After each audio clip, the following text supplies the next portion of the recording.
Casa Susanna tells a history of a safe haven for transgender expression in the Catskills that was kept secret for 6 decades.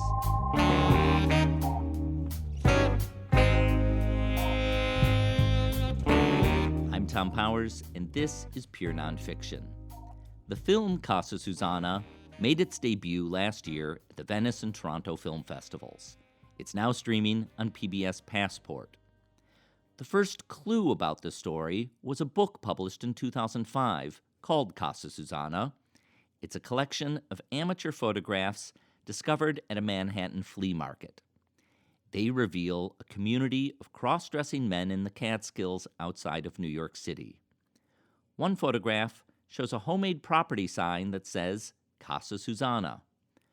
When the book was published, everything was a mystery about these photos and the people in them.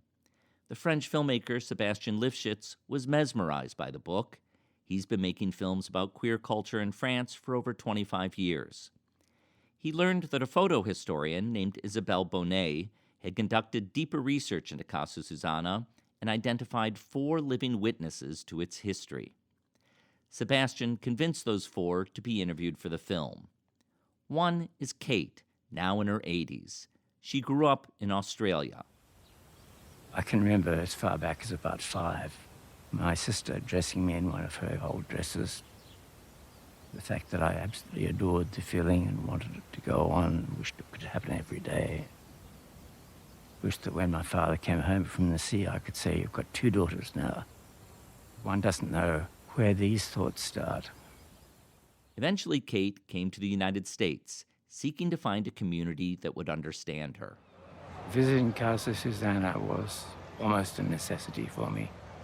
I had to leave my family in Australia and come to America because I needed to know more about myself. I needed to know what it would be like to live as a woman for an extended period. And in the back of my mind, I thought, if I go to Casa Susanna and I find that I am more woman inside than I am man, that might be the point where my new life starts. Another person who came to Casa Susanna was Diana, also in her 80s today. Over 60 years ago, she had yet to come out as transgendered. She was living in Indiana as a husband in a straight marriage with a wife named Julie. Diana tells her story. I don't even know how I got invited to Casa Susanna. I desperately, of course, wanted to go to this Halloween party, and I had no idea how I would ever pull it off. But I sort of got Julie to agree that it would be okay for me to do that, to maybe find some stuff out about myself. So off I went, and it was an incredibly dangerous adventure with a big suitcase. Stood on the highway, and I hitchhiked from Valparaiso, Indiana to Casa Susanna. The first thing that happened was, I think we went into the main house, and there was somebody there who would set my hair. Now, I never had my hair curled, ever, and it was just the most exciting experience. It was unbelievable to me. It's so unbelievable to me what those small pleasures, how thrilling they were. It all seems kind of silly and funny, and it is. Even then it was done with a light heart, but it was also very piquant, very poignant. And one of the cross-dressers, Gloria, gave me this wonderful pair of shoes that had these high heels that were just spectacular, and they fit, and I was pretty successful. So they were all kind of oohing and ahhing, and that was, great support. It made me feel really authentic, made me feel like, wow, this is, I could really be like this. Casa Susanna only lasted for a few years, from the late 1950s to the early 60s. The film shines a light on the couple who created this safe space. Susanna was the female persona of a Chilean immigrant named Tito. He was married to Maria, an Italian-American woman deeply supportive of Tito's double life as Susanna. We'll hear more about them later on. I asked Sébastien about his career documenting queer stories and how Casa Susanna fits in that body of work. He brought up a film he made in 2012 called The Invisibles that profiles older queer figures in France. So when I did this movie, The Invisible, it was a way for me to have a concrete incarnation of what is to be an old gay person. You know, I had no idea because all the media, nobody would do an article about that or would do a film or an exhibition. You had absolutely no information, no pictures, no nothing, and so I was really very curious about this invisibility, you know, of all this community of all gay men and women, you know, and I thought it was really unfair, and I was myself very curious about their stories, you know, and I wanted to know what happened to them when they were young, and then how they have built their life, and they maybe have conquered their freedom, you know, to be themselves. And so the film was about all of this, and it was very personal for me. It came really from, also it came from the collection of snapshots that I have of gay couple, because through these images, you could see very happy people on the pictures. But the thing is, the history of gay people, most of the time, is very sad, is sometimes very tragic. But the thing is, the pictures I have gave me a different incarnation, which was more joyful. And so I was wondering if the history was more probably complex than this, you know, that maybe it was not a story about victims, or not only victims. Of course they were, because the society in those times were so hostile, you know, to them. So they had to fight, and they had to find a way, you know, to assume and to live who they were. But through these pictures that I found on flea markets or internet or garage sales, I could see that people in the 20s, 30s, 40s, and 60s, whatever, some of them have succeeded, you know, to have really a nice life. Well, I mean, on the pictures, you could see that. And also the existence of the pictures itself, you know, was a question to me, because I knew that it was quite dangerous to produce, you know, to make those pictures. And so everything was, I mean, I was full of questions, you know, so I wanted to meet people of those generations and to ask them how it was, you know, and to recreate a kind of memory and a kind of history. And also I've realized that because of AIDS, many of gay people have died. And so the transmission, you know, of a memory and, you know, this continuity through generation was broken, destroyed in a way. And so I had this a kind of obsession to recreate a kind of memory and just to link myself to them. And for me, Casa Susanna, in a way, it's the same about the queer culture and the history of trans identity. For me, it's a very important story because you are with anonymous people, and most of the time when we speak about history, we always refer to very famous people. They are the incarnation of time. They are the incarnation of history. And for me, this is not right, you know. It's much more interesting when you're talking about history to go through the people and, you know, to tell a story with all this anonymous person. And for me, it's more real. I mean, you're so right. You know, a figure like Christine Jorgensen has a positive use in history in that it's someone that we can point to as a historical marker in time. But I think the way history was written, the way you describe, figures like that can also overshadow the wider history or the wider experiences of people who did not grab those headlines. Exactly, exactly. It's like, I mean, we're so used, to when a magazine wants to do something about the 60s, about the 40s, whatever, most of the time they try to find the famous people of those times, and to tell you how it was, the clothes, how people were living. But for me, it's a kind of fairy tale. It's not the reality of the basic life that people had every day. And for me, snapshots and photography is very important into my practice of cinema, because they are documentation, but also they are memory and a kind of reincarnation of what people have been through. It's really, it's so alive to me. And so most of I use a lot pictures, photography into my films. I love that. It's a very important,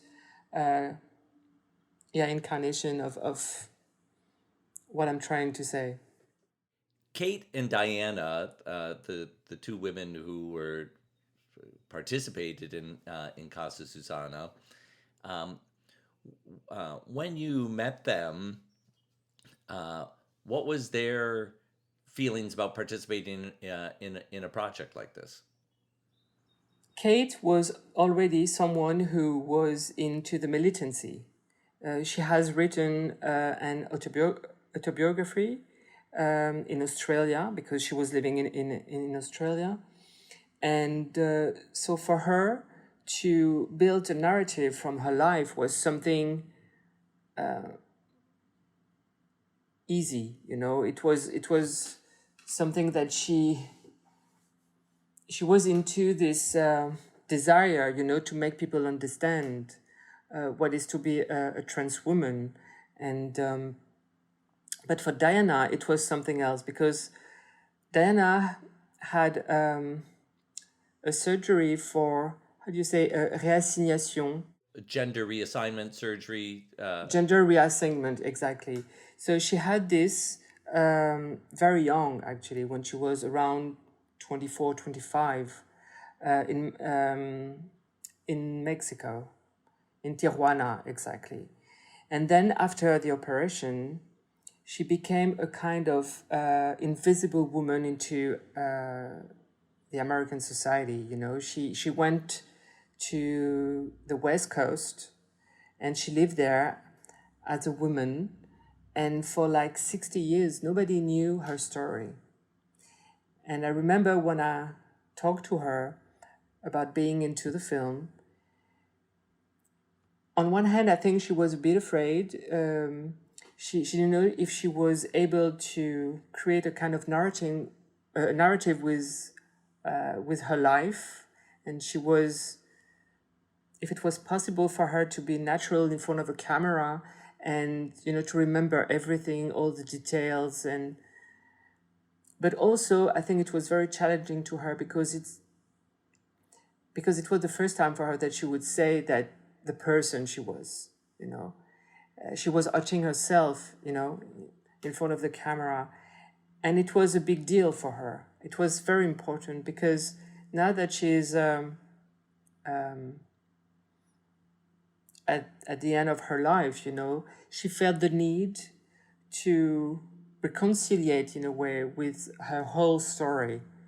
And actually she was quite proud of it, and so she wanted to say it loud, and it was very brave, to do this, I think. And that's why she's getting very emotional into the film, because she never said anything about all this past to anybody for so many years. The details of her story, I get goosebumps just thinking about it, because they're so vivid.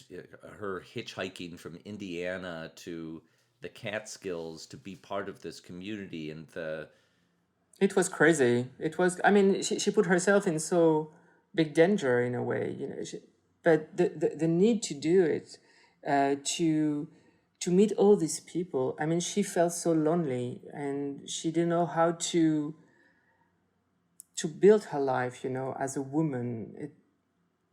If we go back in those days, you know, the American society was really, really hostile, you know, with everything that was out of the norms, and so, and especially the cross dressers. That was the term, you know, at that time that they used. So and for Diana, it was very important to meet this community. It was for her probably a possibility to find a way, you know. And I think many of those people actually that went to the Casa Susanna was in the same situation. There were white people from the middle class. Some of them had a kind of good situation, and it was really dangerous for them to take the risk, you know, to go there and to cross-dress and maybe to be discovered by the local police or whatever, you know, and because in those times you could be arrested for very few things, you know, if you were not in I'm so sorry, it's so difficult to say that in English, but you have a kind of morality and values that was so important. And also the society at that time was so focused on the Cold War and communists, but the communists were not the only enemies, you know, gay people were also the target. And so the context was really nervous, you know, and difficult. So when they met, you know, at the Casa Susanna, I think they had all this background, you know, all this context, you know, in their mind, probably. Casa Susanna was a kind of a very peaceful place, but still, you know, the context of the society, you know, was there, you know, and so they took many risks, and Diana was one of them, of course.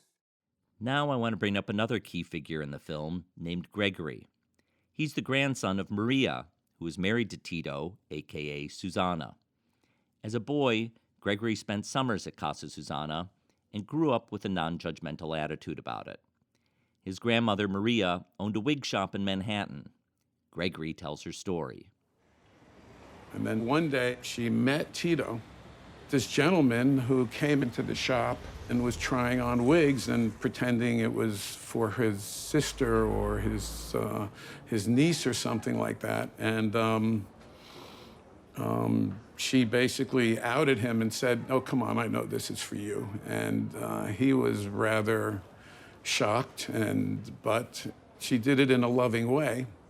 And Tito told me later that he was so impressed by her openness and by her acceptance of him that, you know, she was the one and special person in his life. Tito was very affable and energetic. He was a radio commentator for the Latin American station in the United States. He used to come up to the country place for us, and he used to dress as a woman and become Susanna.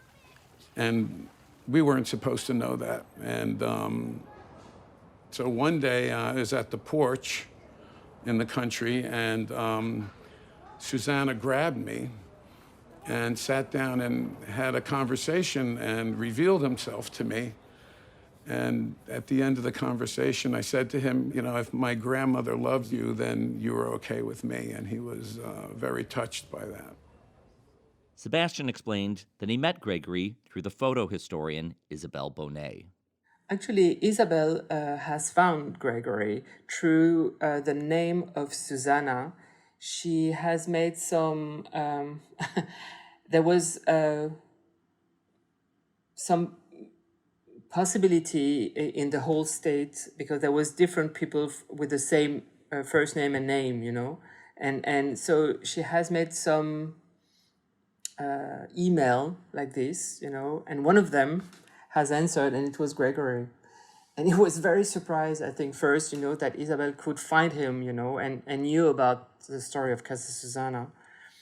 And then when I went to New York, I met him, and we told him that we were preparing a film, and it was so important, for us that it could be into the film and that it could tell the whole story.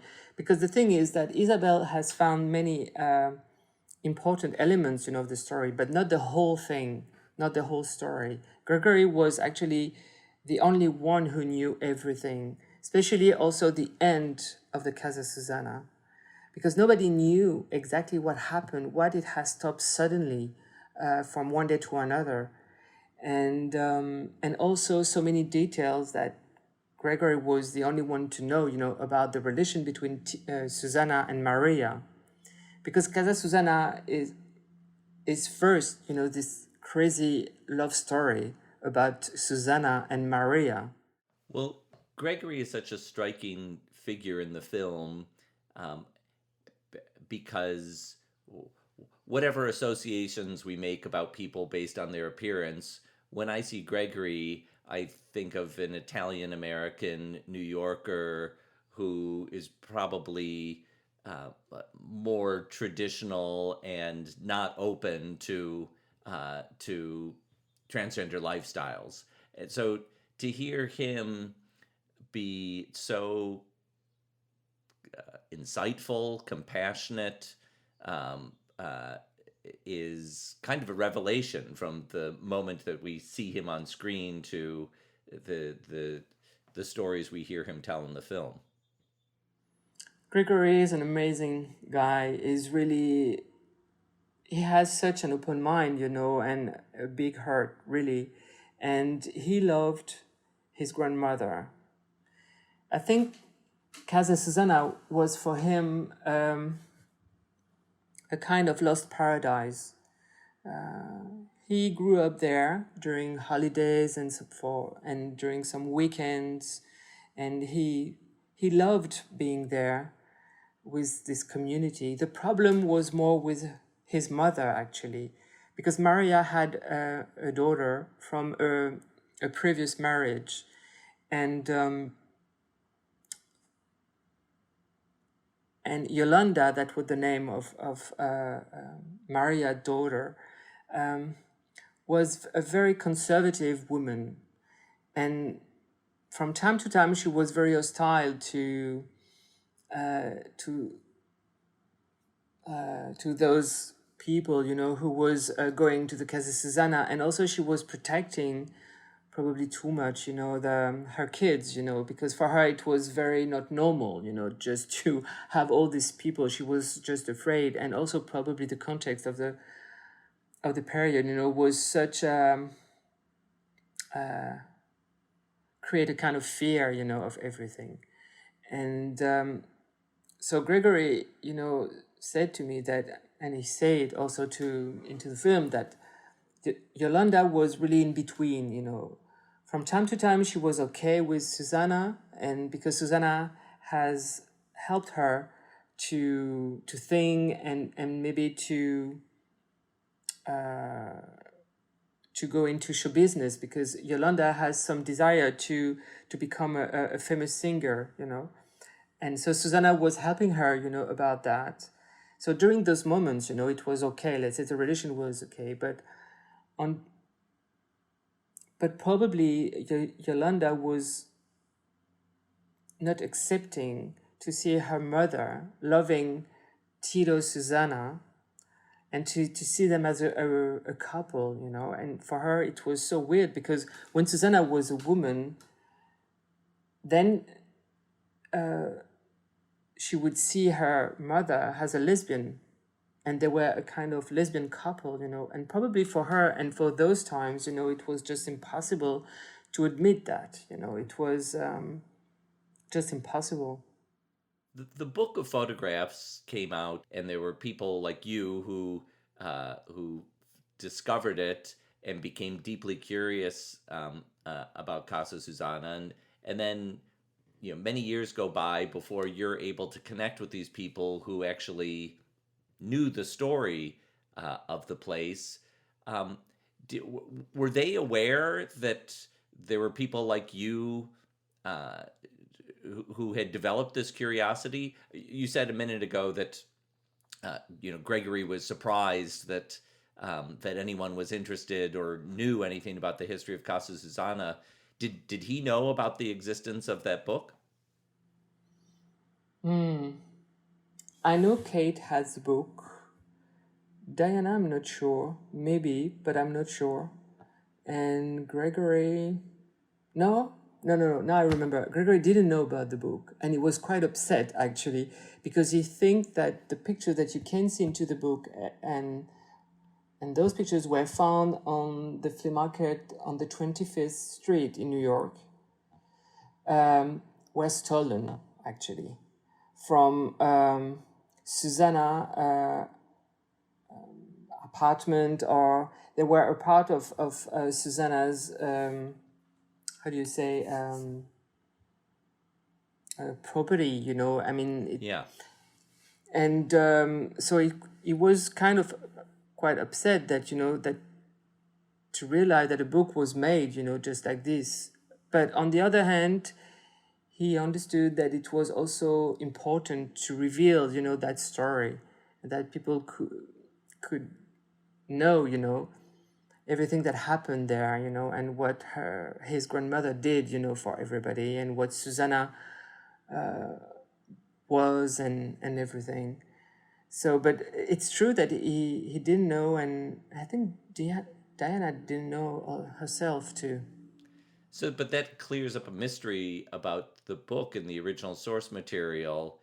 In Gregory's view, those were photographs that had been once the property of Susanna, and somehow got out into the world. Exactly. He didn't know exactly how. He think that from a certain time, the belongings of Susanna went into a storage, and the storage was how do you say, some people stole. They stole out the storage, or sometimes those storage lockers, if you stop paying rent, Exactly. they give away. I think they this auction is exactly off. what happened. Yeah, and so he think that this is how it happened, and then it went to a flea market. But the funny thing for me is, it's because of those photographs that we know something about Casa Susanna, because this story normally would have been invisible, totally lost into a kind of big secret. And this film shouldn't have been done, normally. This story was supposed to be completely, secret. So, fortunately, it's because of these pictures that now we know everything. That was the start. Can you talk about the experience of going up to the actual property and gathering these four people who were witness to that history on the property?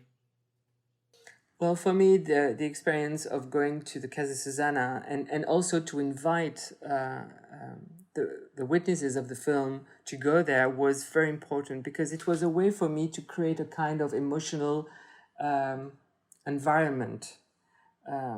Because when I film people talking in front of the camera, it's not an interview in a classic way. It's more a moment of life, because you are there, you feel the past, and it creates, a kind of atmosphere that put them into a kind of very emotional state, which is very important during the conversation that I can have with them, So going there was for me essential, to the film, and also to have a real incarnation of the passage of time, which is something also very important to me, that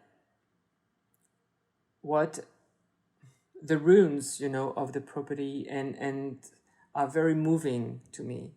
There are the traces. It's a kind of archaeology.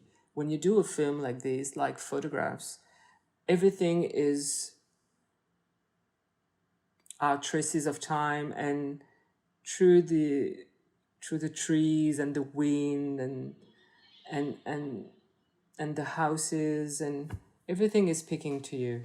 I think this is how I feel, and I think that's the way also Diana, Kate, and Gregory and Betsy felt the same.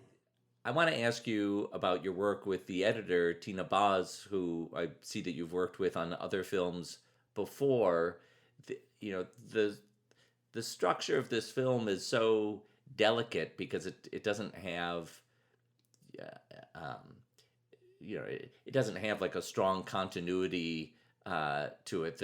What's known about Casa Susanna is very thin, and it's almost like you've hung this like a clothesline, and then you put these different stories on that clothesline: the story of Kate, the story of Diana, the story of Donald Walheim and his daughter Betsy, the story of Gregory and what he knows. But can you talk about how you and Tina worked out the structure of the film? Actually, the structure of the film was quite difficult to build, because you have different lives into the film, and you have a kind of intersection, which is Casa Susanna in itself, where everybody is meeting, but you have a life before that of each, and you have also the life after Casa Susanna for each of them too. So the thing was to create a kind of narrative that was very fluid, very because I'm obsessed with this, just to create a kind of, in French we say épure, which means something very, like you said, a kind of line, like an obvious line, and which is probably the hardest things to do, when you do a documentary. And so we had, to have a kind of opening with the presentation of each of them, but without the feeling of a kind of presentation. And then, because the idea was to create a kind of trip, a separate trip, where everybody is going to the Casa Susanna, and during the trip, you can start with the past, and when they were the past before the story of Casa Susanna itself. And then when they arrived and they meet each other, you have also these emotional moments, when they see each other, because some of them didn't see for like years, like Betsy and Kate, for example, or Diana and Kate for so many years. And so, which was a very moving moment, And then you have the life after the Casa Susanna. And so with Tina, it took us like 6 or 7 months, to create the narrative into the film. And you have also all the archives that are very important, the photographs, all the films, the Super 8 film that Gregory has found. It was a miracle, because first we had no Super 8. I've heard this story that when Casa Susanna was sold, the new owner of the place, Susanna didn't took off all the photographs and films and everything. Everything was left into the house. And thus the new owner took everything to the garbage. Because I spoke with his daughter, and she told me this. So for me, that was really, really painful. And I mean, it's a destruction of a so important memory, So, and not only for the place in itself, but also for the history of, about the queer culture. You have so very few documents, about cross-dressers, transgender people.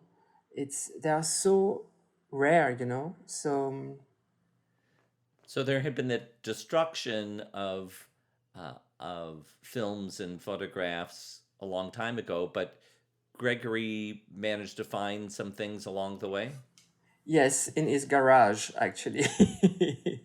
I remember that I sent him many emails saying to him, please go back into your garage and look everywhere if you could find something. And I remember that one day he sent me an email saying, I found something, you know, and he took some pictures, you know, and it was full of Super 8, but we didn't know what was inside, you know, and so we were lucky enough to have all these very precious, you know, Super 8 films where you can see Susanna and Maria together, and they were so beautiful films. You've made lots of films about different aspects of queer history and queer lives. What made this one unique? I did a portrait film in France of Bambi.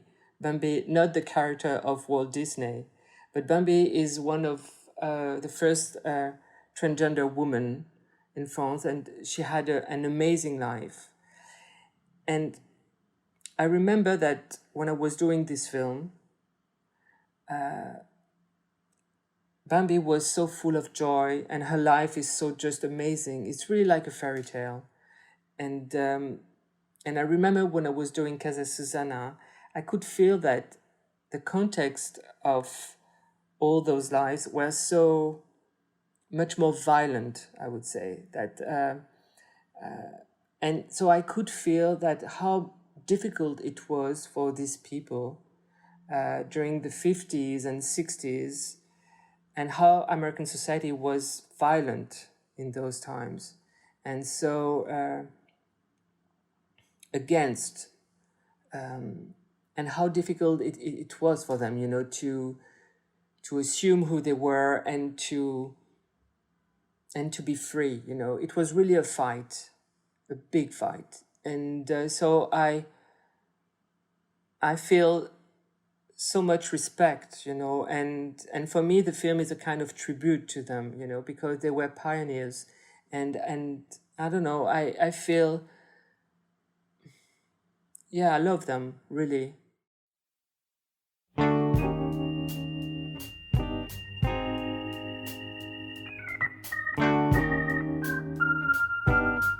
Thanks Sébastien Lifshitz for speaking with me. His film, Casa Susanna, is streaming on PBS Passport.